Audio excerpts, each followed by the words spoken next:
I have wanted to feel my feelings for a while, but I realize wanting to be happy is not enough to get me through the threshold of breathlessness, burning, and presence. To break through it, I have to want more than happiness. I have to seek truth. I have to want to be true to myself. There are things greater than happiness. I know that to go into myself will be to face suffering. The motivation for happiness just doesn't cut it.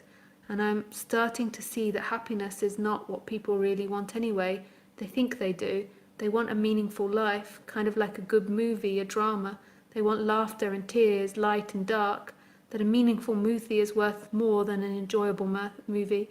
Is there anything you can say about wanting, choosing to feel your pain, wanting to be happy is actually the whole running from pain?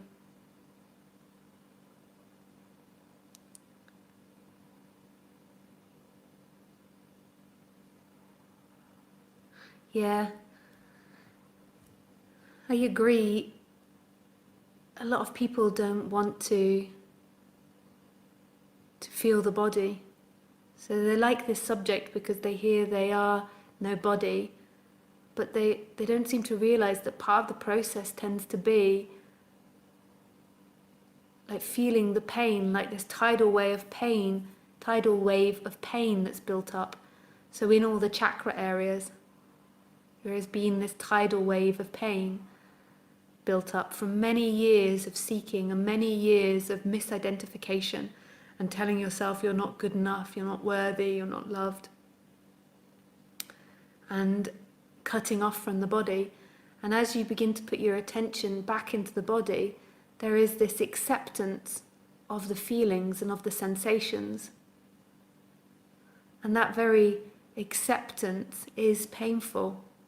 There is a process of pain in it to really feel that heartbreak of not being good enough.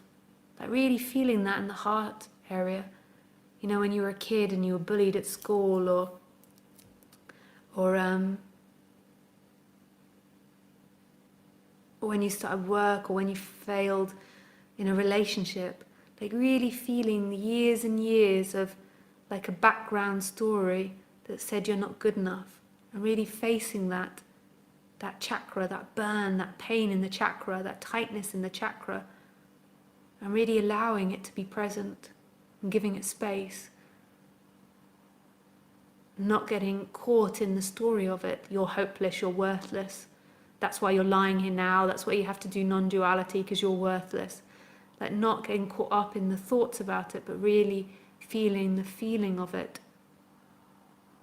Or in the solar plexus that doesn't want to do things, that's low energy.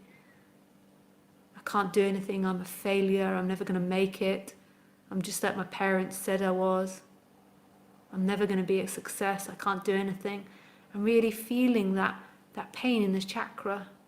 It's not that you've always felt like that. Like sometimes your chakra has been in the positive, but you've been running from the negative. You've been running from feeling like a failure. You've been running from heartache.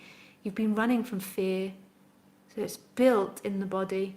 So as soon as you begin to do that inward journey, there has to be this process of allowing dark energies and difficult feelings and not running away from them. Not just quickly like running on the pleasure boat and stuffing your face with alcohol or food or sex, whatever it is, or another item of clothing. It's like really allowing it in and not getting lost in the story that it's telling you that you're a failure, or you're hopeless, or you're never going to make it, or that you've done something wrong. And then also going through a period where you catch your feelings. So when you're beginning to get reactive to another person, that rather than being reactive and being an ass or screaming or shouting or getting in a dynamic, spending time exploring and meditating and understanding what you really deeply feel in that situation. So you might be responding with anger and blame to the other person, but really deeply feeling what's happening in that situation. Because it's easier to blame somebody else for the problems. It's easier to say that I'm unhappy because of you, or because of this, or because of the way the house is, or because you did or didn't do this. But then on a deeper level, how does that make you feel? What happens in your body? Like, where do you feel that?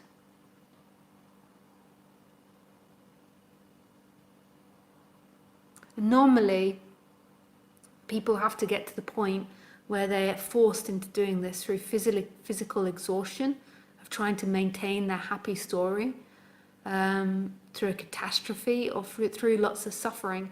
Normally people don't volunteer to do this, and if they can maintain enough pleasure in order for life to be good enough, they won't explore pain. It's like our bodies are set up not to. They're set up to avoid pain. So thank you for your question. It's a really valid question. And at the same time seeing that there is nobody there. Like, even though I'm giving prescription and it seems like I'm saying to you, you've got to do this, and that you've got to go into your pain and feel your pain, also see that that's not you, that that's life. That's the natural movement of life, because your life is an awakening story. And so life is putting in the impulse for you to explore. Life is creating the desire to get to know pain. So it's also seeing that it's not you, that you aren't the actual doer of it. There is simply sensations appearing out of no place, out of nothing.